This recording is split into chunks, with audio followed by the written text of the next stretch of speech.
நான் இருக்கும் வரை அந்த 40 குடும்பத்துக்கு நான் தான் மூத்த பையன் அப்படிங்கிறத அவர் சொல்லியிருக்கார். ஊழலையும் லஞ்சத்தையும் ஒரு 90% ஒழிச்சிருக்காங்க. மிகப்பெரிய வரவேற்கத்தக்க ஒரு விஷயங்க. போனால் இன்றைக்கி வேலை நடக்கும். முன்னெல்லாம் கொடுத்துட்டு நீங்கள் லஞ்சத்தை கொடுத்துட்டு வந்தீங்கன்னா கூட வேலை நடக்காது, இன்னும் மேற்கொண்டு பணம் கேட்பாங்க. தமிழ் திரையிலும் எடுக்கக்கூடிய அந்த பிரம்மாண்டமான ஒரு விழா உலக திரையிலுமே வியந்து பார்க்குற அளவுக்கு இருக்கும். அந்த 56 நாளில் இப்படி விஜய் மிரட்டிக்கிட்டு இருக்காரு தமிழகத்தை, மக்களுக்கு நல்லது செய்கிறாரு, தமிழ்நாட்டை நல்லது செஞ்சுட்டு இருக்காங்கன்னா அடுத்து தொடர்ந்து இவர் தான் இன்னும் 3-4 முறை இவர் தான் 20 வருஷத்துக்கு இவர் தான் முதலமைச்சர் சொல்லி மாற்றுக் கட்சியில் இருந்தவர் எல்லா பேருமே சொல்கிறாங்க.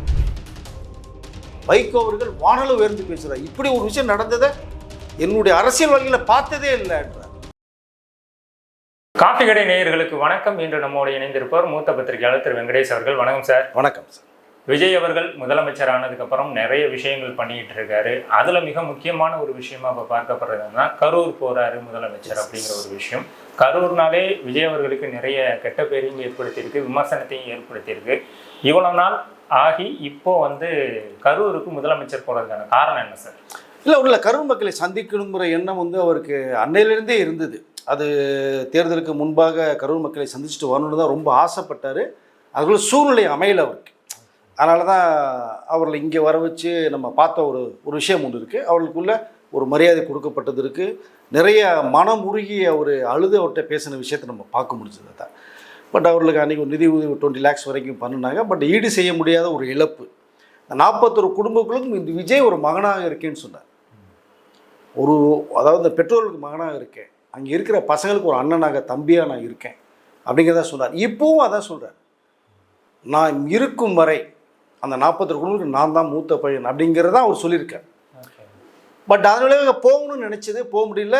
இந்த தமிழக முதலமைச்சராக பதவியேற்றதே அந்த 5 நாள் என்ன படாத பாடுபடுத்தினாங்க.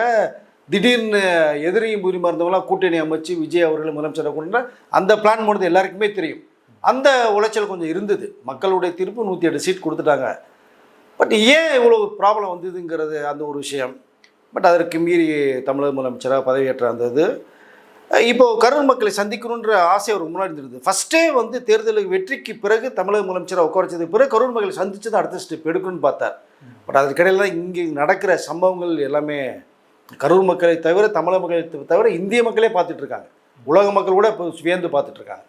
அப்போ அது ஒரு நேரம் வரணும் அப்படிங்கிற ஒரு விஷயத்தை பிளான் பண்ணாங்க. எப்போ போகலாம், எப்படி போகலாம், கரூர் மக்களை சந்திக்கணும் அப்படிங்கிற ஒரு விஷயம். அதற்கிடையில் பார்த்தீங்கன்னா இந்த 41 குடும்பங்களுக்கும் அரசு வேலை தரப்படும்னு சொல்லியிருக்காரு. அது உண்மையிலே மிகப்பெரிய ஒரு வரவேற்கத்தக்க விஷயமாக நான் பார்க்குறேன். அந்த குடும்பங்களுக்கு கிடைத்த மிகப்பெரிய வரப்பிரசாதமாக நான் பார்க்குறேன். ஸோ இந்த படிப்புக்கு ஏற்ற அரசு வேலை தரப்படும்னு விஷயத்தை சொல்லியிருக்காங்க. அது உண்மையிலே அவருடைய 41 குடும்பங்களுக்கு மிகப்பெரிய விலைக்கேற்றி வச்சுருக்காருன்னு தான் நான் சொல்ல முடியும் நான் இதை. பட் இப்போ அதாவது வருகிற 10ஆம் தேதி, ஸோ இந்த 10ஆம் தேதி அன்றைக்கி கரூர் மக்களை சந்திக்க போகிறார். இதற்கு முன்பாக கரூர் மக்களை சந்திக்க போகும்போது என்ன நடந்ததுங்கிறது எல்லாருக்குமே தெரியும். இப்போ போகும்போது அந்த தமிழக முதலமைச்சராக அவருக்கு நன்றி தெரிவிக்கிற ஒரு விஷயமும், பட் அந்த மக்களை பார்த்து நான் இருக்கேங்கிற ஒரு விஷயத்தை நேரடியாக அவர்கள்ட்டே சொல்லணுங்கிற ஒரு ஆசை அவர் மனசில் இருந்துகிட்டே இருக்கு. அதன் விளைவாக தான் இப்போ போகிறாங்க. இப்போ அங்கே வெற்றி பெற்ற அதிமுகவுடைய எம்ஆர் விஜயபாஸ்கர் அவர்கள் அந்த பதவியை ரிசைன் பண்ணிவிட்டு தாவைக்கால இணைஞ்சதை நீங்கள் பார்த்துருப்பீங்க ஒரு 3 நாளைக்கு முன்னாடி. அப்போது விஜய் அவர்கள் தமிழக முதலமைச்சர் கரூருக்கு போகும்போது இப்போ அந்த கரூருக்கு விரைவில் இடைத்தேர்தல் வரப்போகுது. இப்போ எம்ஆர் விஜயபாஸ்கர் அவர்கள், அங்கே மாவட்ட செயலாளர்கள் அவர்கள் எல்லாருமே மிகப்பெரிய ஒரு விஜய் அவர்களுடைய வருகையை மிகப்பெரிய விழாவாக எடுக்கலாமா, இல்லை கரூர் மக்களை சந்திப்பதற்கும் நன்றி தெரிவிப்பதற்கும் 41 குடும்பங்களுக்கும் தனித்தனியாக போகிறதா ஒரு தகவல் வந்திருக்கு. ஒவ்வொரு குடும்பத்துக்கும் போய் அவர் வீட்டில் போய் நலம் விசாரிச்சுட்டு அது விஷயங்களை ஏன்னா இப்போ நலம்ங்கிறது இப்போ நீங்கள் மீண்டும் வந்துடணும், இப்போ நீங்கள் நல்லா இருக்கணுங்கிற விஷயத்துக்காக ஆழ்ந்த சடதமுகளையும் விவரங்களையும் அன்றைக்கி அவர் சொல்லிட்டார். பட் அது மீண்டும் வரணுங்கிறதா அவருடைய எண்ணம். கிட்டத்தட்ட 41 குடும்பங்களும் வந்ததாக ஒரு தகவல் வரும்போது தான் இப்போ விஜய் அவர்கள் போகிறது உங்களுடைய சிறப்பே பார்த்தா முக்கியமாக 40 குடும்பங்களுக்கு போகிறாங்க. கரூர் மக்களை சந்திக்க போகிறாங்க. இடைத்தேர்தல் வரப்போகுது, அங்கே பிரச்சாரத்துக்கும் போகிறாங்க. அதற்கு முன்பாக மக்கள் ஒரு நன்றி சொல்லணும். இது மாதிரி திருச்சியில் அவருடைய தொகுதியை ரிசைன் பண்ணதுனால அங்கே நன்றி தெரிவிப்புக்கு போனாங்க. பட் ஃபஸ்ட்டு அவருடைய தாட்ஸே கரூர் தான். நான் கூட நிறைய வீடியோவில் பேசும்போது சொன்னேன், கரூர் மக்களை விஜய் அவர்கள் சந்திக்க வர்றாங்க. ம். அவருடைய தமிழக முதலமைச்சர் பதவியேற்ற பிறகு முதல் சந்திப்பே மக்கள் சந்திப்பே கரூர் தான் சொன்னான். பெரம்பூர் கூட தான் 2வது சொன்னேன் நான் அதை. பட் இங்கே ரிசைன் பண்ணல, திருச்சிக்கு போனாங்க. இப்போ கூட பாருங்க, பெரம்பூருக்கு வந்து 3வது தடவை தான் போகிறது மாதிரி இருக்கார். ஏன்னா பெரம்பூர் மக்களுடைய அத்தனை பேர் வீட்லையுமே விஜய் ஒரு பிள்ளை மாதிரி தான். அவருடைய ஃபஸ்ட்டு வந்து ஆப் ஆரம்பிக்கும் போதே 47,000 பேர் உள்ளே வந்ததே பெரம்பூர் மக்கள் தான்.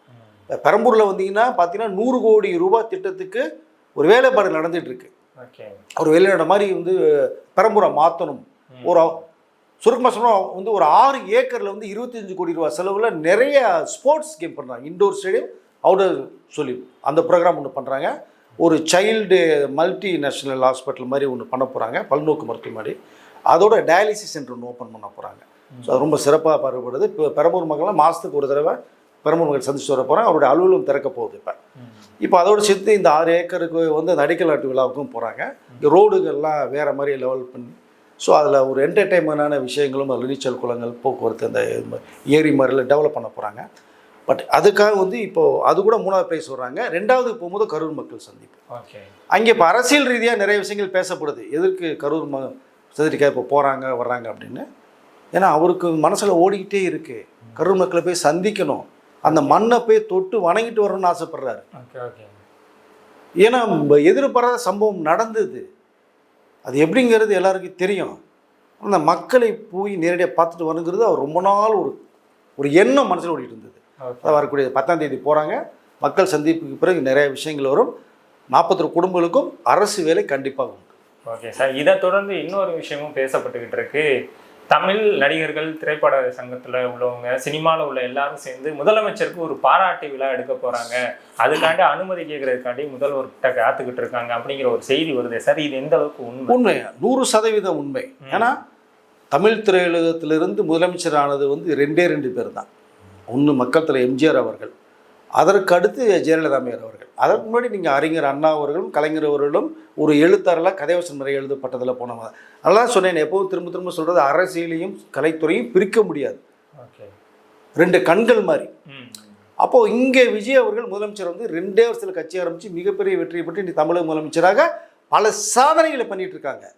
60 வருடமாக இருந்த 2 பேர்த்த வந்து தூக்கி எதிர்கட்சியில் உட்கார வச்சுருக்காங்க. மக்கள் இவர் முதலமைச்சராக உட்கார வச்சுருக்காங்க. சிறப்பான ஒரு செயல்பாடு. ஊழலையும் லஞ்சத்தையும் ஒரு 90% ஒழிச்சிருக்காங்க. மிகப்பெரிய வரவேற்கத்தக்க ஒரு விஷயங்க. போனால் இன்றைக்கி வேலை நடக்கும். முன்னெல்லாம் கொடுத்துட்டு நீங்கள் லஞ்சத்தை கொடுத்துட்டு வந்தீங்கன்னா கூட வேலை நடக்காது, இன்னும் மேற்கொண்டு பணம் கேட்பாங்க. இப்போ நீங்கள் போய் உங்களுக்கு என்ன வேலை கொடுத்துருந்தா உங்களுக்கே ஃபோன் வந்துடும், சார் வேலை முடிஞ்சு வந்து ஃபைலை வாங்கிட்டு போங்க, செய்யுங்க. அப்போது இப்படி ஒரு சிறப்பான ஒரு விஷயத்தை கலைத்துறையிலேருந்து ஒரு நடிகராக இருந்து முதலமைச்சராக போனது பிறகு அவருக்கு ஒரு பிரம்மாண்டமான விழா எடுக்கணும்னு ஆசைப்பட்றாங்க. ஸோ எல்லா டிபார்ட்மெண்ட்டுமே போகுது. ஸோ நடிகர் சங்கம், இயக்குனர் சங்கம், தயாரிப்பாளர் சங்கம், 24 கிராஃப்ட், பெப்சியில் இருக்க எல்லாமே சேர்ந்து தமிழக முதலமைச்சருக்கு. இதை தவிர தமிழ் திரைப்படம் மட்டும் இல்லை, தெலுங்கு திரைப்படம், கன்னட திரைப்படம், கேரளா திரையுலகம் எல்லாம் சேர்ந்து இந்த தென்னிந்திய திரையுலகம் 4 மொழிகள் இருக்குது, எல்லாம் சேர்ந்து ஒரு விழா பண்ண போகிறாங்க.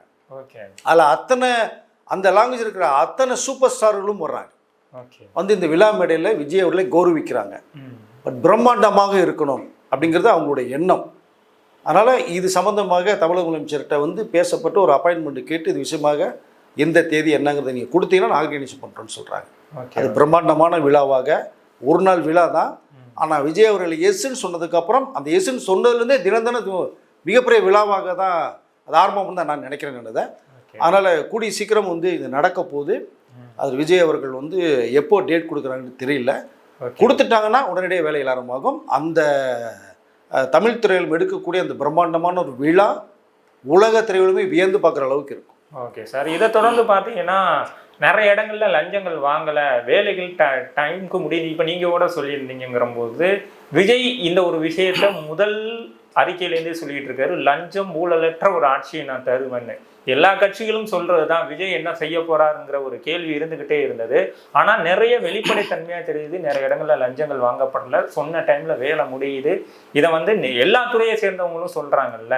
இதுக்கான முயற்சியை எப்படி சார் ஆரம்பிச்சிருக்காரு? இல்லை, அவருடைய எண்ணமே அதுதாங்க. தமிழகத்தை சிறப்பான வெளில கொண்டு போகணும், லஞ்சத்தை ஒழிக்கணுங்கிறத அவருடைய ஃபர்ஸ்ட் தாட்ஸே. மக்கள் எவ்வளோ சிரமப்பட்டு நீங்கள் ஒரு சின்ன வேலைக்கு போய் நீங்கள் ஒரு சர்டிஃபிகேட் வாங்கினாலே அங்கே ஒரு 2000 ரூபாய் இல்லாமல் நீங்கள் வாங்க முடியாதுங்க. கொடுமையான ஒரு விஷயம். அப்போது அதை ஒழிக்கணும். அவங்க லஞ்சத்தை கொடுக்குறவங்க எங்கே போய் கடன் வாங்கிட்டு வரான்னு தெரியாது, எவ்வளோ வட்டிக்கு வாங்கிட்டு வரான்னு தெரியாது. அதான் வேலை நடக்கும். இப்போ அதை ஒழிக்கணும். நாங்கள் எளிய மக்களின் வாழ்வை வந்து பிரகாசமாக்குனா எல்லாமே சரியாயிடும். நீங்கள் இந்த ஃப்ரீங்கிறத கொடுக்கறது கூட தேவையில்லை. அவங்களுக்கு ஒரு பொசிஷனை கிரியேட் பண்ணிங்கன்னா அவங்க பார்த்து வாங்கிக்குவாங்க பிடிச்சதை. ஓகே. அதனால் மற்றவர்களை வந்து இந்த தேர்தல் பிரச்சாரத்துக்கும் போது சொல்லக்கூடிய விஷயங்கள், நாங்கள் லஞ்சத்தை ஒழிப்போம், ஊழலை ஒழிப்போம், இப்படி பண்ணோம் அப்படி பண்ணோம், ஆனால் ஒன்றும் செயல்பட்டது மாதிரியே தெரியல. இவர் சொன்னார், செஞ்சிட்டு இருக்கார். ஓகே. கிட்டத்தட்ட எனக்கு தெரிந்து பார்க்க போனால் மிஞ்சி போனால் ஒரு 60 நாள் ஆக போகுது. 56 நாள் ஆயிருக்கு. சிறப்பாக செயல்பட்டுருக்காங்க. எல்லா வேலையிலும் நடக்குது. ஓகே. ஆஃபீஸர்ஸ் போனாங்கன்னா ஒரு வேலை கொடுத்தாங்கன்னா கொடுத்து வாங்கிட்டு ஃபைலை பெண்டிங் வைக்கக்கூடாது, டக்கு டக்கு டக்குன்னு முடின்னுறாங்க. முடிஞ்ச அந்த இடத்துக்கு காலி பண்ணிட்டு போயிட்டே இருங்க. நீங்கள் நிற்க வேணாம், நின்னாலே பயமாக இருக்குன்றாங்க. பொதுமக்கள் சேரில் உட்காந்தா பயப்படுறாங்க. எதுக்கு வெயிட் பண்ண வச்சுருக்கீங்க? அவங்க பாக்கெட்டில் 5000 10,000 செல்ஃபுக்கு வச்சுருந்தா கூட பயப்படுறாங்க. இப்போ அந்த அளவுக்கு உருவாயிருக்குன்னா தமிழகத்தை அப்படி சுத்தமாக க்ளீன் சிட்டியாக மாற்றிட்டு இருக்காரு. அதுதான் நான் சிறப்பாக பார்க்குறேன். வேலைகள் ஈஸியாக நடக்கும். இனி தமிழக மக்கள் எந்த டிபார்ட்மெண்ட்டுக்கு நீங்கள் கவர்மெண்ட் சம்மந்தப்பட்ட வேலை நீங்கள் தைரியமாக நீங்கள் போனீங்கன்னா 2-3 நாள் வேலை முடித்துற அளவுக்கு வேலை இறங்கிட்டு இருக்கு. இதுதான் நீங்கள் வந்து இந்த பில்டிங் அப்ரூவ்டுக்கெலாம் நீங்கள் சிஎம்டிஏ போனீங்கன்னா கூட ஒரு விஷயத்தை வந்து டக்குன்னு போனோம். 27 ரூபா வந்து பார்ட்டி ஃபண்ட் ஒரு ஸ்கொயர் ஃபீட் வாங்கப்பட்ட தகவல் நமக்கு இருந்தது. அது முற்றிலுமாக ஒழிக்கப்பட்டுருச்சு. இப்போ அது எந்த முறையில் நீங்கள் செலுத்தப்பட்டு தனிநபருக்கு போனதோ, கட்சினின்னு சொல்ல போட்டதோ, அதே இதை வந்து அரசு கஜானாவிற்கு வருவதற்கான அந்த ஒரு சிஸ்டத்தை இப்போ பேசிகிட்டு இருக்காங்க, ரெடி பண்ணிட்டு இருக்காங்க. இப்போ இந்த பணம் வந்தால் அரசு கஜானாவுக்கு வரணும், இல்லைன்னு இந்த லஞ்சம் பார்ட்டி ஃபண்டுங்கிறத ஒழிச்சிடணும். பார்ட்டி ஃபண்டுங்கிறது டோட்டலாகவே மக்களுக்கு என்னென்னு புரிய வச்சுட்டார். நீங்கள் வந்து ஒரு டே ஒன்றில் நீங்கள் கொடுக்கப்பட்ட ஃபைல் இருக்குன்னா அதை கலந்து ஆலோசனை பண்ணி எல்லாம் பண்ணி மிஞ்சி போனால் அந்த அப்ரூவ்டை வந்து ஒரு 28 நாளைக்குள்ளே தரணுங்கிற ஒரு ஸ்கீம் ஒன்று போட்டோம் முதல்ல. இது லேட் ஆயிடுச்சு அப்படின்னா திரும்பி இந்த காரணம் சொல்லி டேஸை இழுக்க முடியாது. ஒரு வாரத்துக்குள்ளே முடிங்க.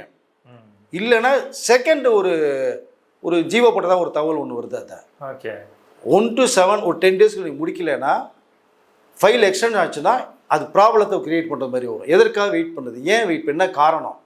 நீங்கள் கில்லி மாதிரி போய் வேலை செய்யுங்க, டக்கு டக்குன்னு போங்க. என்ன கேட்குறாங்க அந்த வேலையில் பண்ணுங்க. உங்களால் பண்ண முடியல, உங்கள் டேபிளில் பண்ண முடியல, மேலதிகாரிகிட்ட போங்க. சார் இப்படி ஒரு சின்ன சிக்கல் இருக்குது, இதில் என்னென்னு பார்த்து அவங்க சொல்யூஷன் பண்ண போகிறாங்க. அப்போ 1 to 10 நீ கிளியர் பண்ணணும்.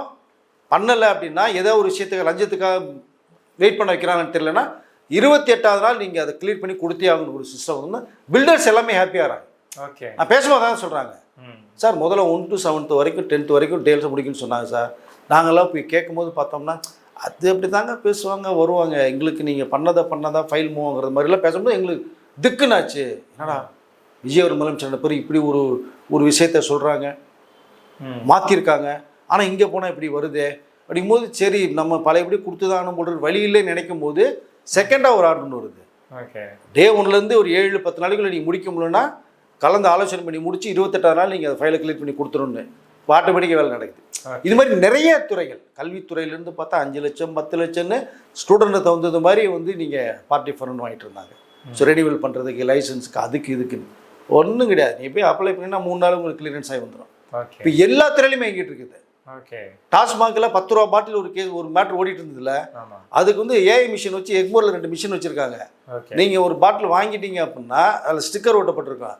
நேராக அந்த மிஷினில் போய் உங்களுடைய மொபைல் ஆப்பை கொண்டு போய் QR கோடை நீங்கள் ஸ்கேன் பண்ணிங்கன்னா காமிக்கும்.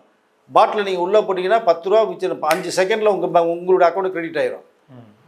ஸோ அதையும் நீ ஒன்றும் பண்ண முடியாது, சுத்தமாக்கப்படும். ரோட்டில் பாட்டில் குடிச்சு போட்டு போயிறாங்க, எல்லாம் எடுத்து நீங்கள் ஸ்கேன் பண்ணி போட்டிங்கன்னா 10 ரூபா உங்கள் அக்கௌண்ட்டு. ஸோ நேரடியாக இனிமேல் வந்து 10 ரூபா லேபிள்லேயே உங்களுக்கு அந்த மார்க்கெட்டிங் வேலையை வச்சு நேராக அரசு கஜானா வருது. ஸோ இப்போ கிட்டத்தட்ட 3600 கோடி ப்ளஸ் 1200 கோடி பாக்ஸில் இப்போ 4800 கோடி ரூபா அரசு கஜானாவுக்கு வரும். இதற்கு முன்பாக வராது.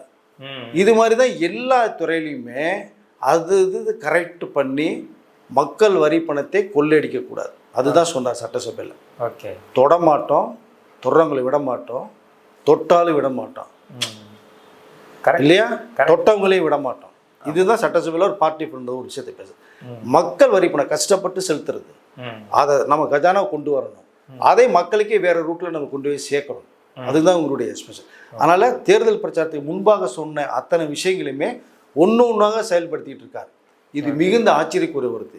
ஓகே. அந்த 56 நாளில் இப்படி விஜய் மிரட்டிக்கிட்டு இருக்காரு தமிழகத்தை, மக்களுக்கு நல்லது செய்கிறாரு, தமிழ்நாட்டை நல்லது செஞ்சுட்டு இருக்காங்கன்னா, அடுத்து வந்து தொடர்ந்து இவர் தான் இன்னும் 3-4 முறை இவர் தான் 20 வருஷத்துக்கு இவர் தான் முதலமைச்சர் சொல்லி மாற்றுக் கட்சியில் இருந்தவர் எல்லா பேருமே சொல்கிறாங்க. ஓகே. வைகோ அவர்கள் வானளவு உயர்ந்து பேசுகிறார். இப்படி ஒரு விஷயம் நடந்ததை என்னுடைய அரசியல் வாழ்க்கையில் பார்த்ததே இல்லைன்றார், கேள்விப்படவில்லை என்றார். சிறப்பான விஷயத்தை விஜய் அவர்கள் பண்ணிட்டு இருக்காங்க. வைகோ அவர்கள் சொல்கிறாங்க. வைகோ அவர்களோட அனுபவம் எவ்வளோ உங்களுக்கு அனுபவம்? கண்டிப்பாக. வைகோ அவர்களுடைய அரசியல் அனுபவம் இருக்கு இல்லையா, அதுதான் தமிழக முதலமைச்சருடைய வயசுனே சொல்லலாம். கண்டிப்பாக. அவ்வளோ அனுபவம் வாய்ந்த ஒருத்தர் வந்து இவ்வளோ தூரம் சொல்கிறான்னு எப்படி நீங்கள் பார்ப்பீங்க? இதுதான் எல்லா பேருமே சொல்கிறாங்க. ஐயுஎம்எல் 60 வருடமாக நாங்கள் வந்து கூட்டணியிலே தான் இருந்தோம், எங்களுக்கு இன்னைக்கு தான் எங்களுக்கு வந்து மோட்சம் கிடைச்சிருக்கு, தமிழக அமைச்சருக்குள்ளே போகிறோம். நாங்கள் 8 பட்டியலின அமைச்சர் கிட்டத்தட்ட இந்த கூட்டணி வந்து மிகப்பெரிய அளவில் ஸ்ட்ராங் பண்ணி உருவெடுத்திருக்கு. ஓகே. 29 வரக்கூடிய நாடாளுமன்ற தேர்தலில் மிகப்பெரிய ஒரு வெற்றியை பெறுவாங்க இந்த கூட்டணி அப்படிங்கிறதா மக்கள் மத்தியில் பேசப்பட்ட ஒரு விஷயமாக இருக்குது சார். அதனால் சிறப்பாக செயல்பட்டு இருக்கார், சொன்னதே செஞ்சிட்டு இருக்கார். ஓகே சார், நிறைய தகவலை பகிர்ந்துக்கிட்டீங்க, ரொம்ப நன்றி சார். நன்றி.